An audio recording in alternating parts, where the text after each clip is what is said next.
एक स्वर अपने लिए एक घास का झोपड़ी बनाता है। अच्छा। और दूसरा स्वर अपने लिए लकड़ी का झोपड़ी बनाता है। लेकिन वहीं तीसरा स्वर अपने लिए ईंट का घर बनाता है। ठीक है। पहले स्वर का झोपड़ी बनते ही बांसुरी बजाने लगता है और दूसरा स्वर का झोपड़ी बनते ही वायलिन बजाना चालू कर देता है। फिर साला तीसरी स्वर के पास आकर उस पर हंसता है। एक दिन मर जाएगा कुत्ते की मौत। लेकिन ये बोलता है अपने आप के समझल कि हम राजा है। पर ये लोग फिर डांस करने लगता है। पर तभी इधर से एक भेड़िया चुपके से आता है और स्वरों को देखकर इसके मुंह में नदी बहने लगता है। फिर स्वरों से बोलता है तो स्वर अपना झोपड़ी में जाके छिप जाता है। लेकिन एक स्वर पकड़ाते पकड़ाते बच जाता है। फिर दौड़कर अपना झोपड़ी में घुस जाता है और वेलकम मैसेज वहाँ से हटा देता है। अच्छा। लेकिन भेड़िया तो बिना वेलकम के ही आ टपकता है। ये भेड़िया पेट में हवा भर के फूंक मारता है।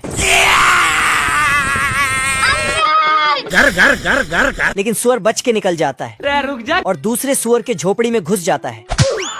फिर देखता है कि भेड़िया अंदर नहीं घुस पाया है।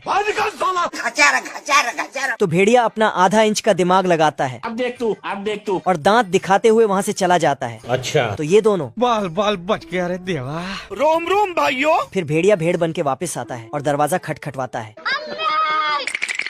फिर अपनी दुख भरी कहानी सुनाने लगता है। ये देखो मेरी हालत कमजोर हो गई मैं। लेकिन ये दोनों को समझ आ जाता है कि बाहर भीख मंगा भेड़िया है। तो खुद की औकात देख। तेरी बहन का। तो साला भेड़िया पूरे गुस्से से खड़ा होकर पेट में हवा भरता है और फूंक के झोपड़ी उड़ा देता है। ये कैसे हो गया है? बाप रे खाने कुत्ते। फिर ये दोनों अपना जान बचाकर तीसरे स्वर के पास भागने लगता है। लेकिन भेड़िया उन दोनों का पूंछ पकड़ लेता है। पर तभी दोनों स्वर तीसरे स्वर के ईंट वाले घर में जाके छिप जाता है। फिर ये स्वर गाना गाते हुए बजाने लगता है। तभी वो दोनों नाचते हुए आता है। लेकिन तभी अचानक से भेड़िया दरवाजे के सामने आ टपकता है। तो तीसरा स्वर दरवाजा खोलने जाता है। पर साला भेड़िया तो टॉयलेट साफ करने आया था। अच्छा। ये देना। खराब हो जाएगा मैं माँ। तो स्वर उसका ही ब्रश लेके उसको ही ठोक देता है और फिर पीछे से और नीचे से। कौन है बे? भेड़िया को खूब गुस्सा आता है। फिर ये साला पेट में हवा भर के फूंक मारता है। लेकिन इसका पैंट गया।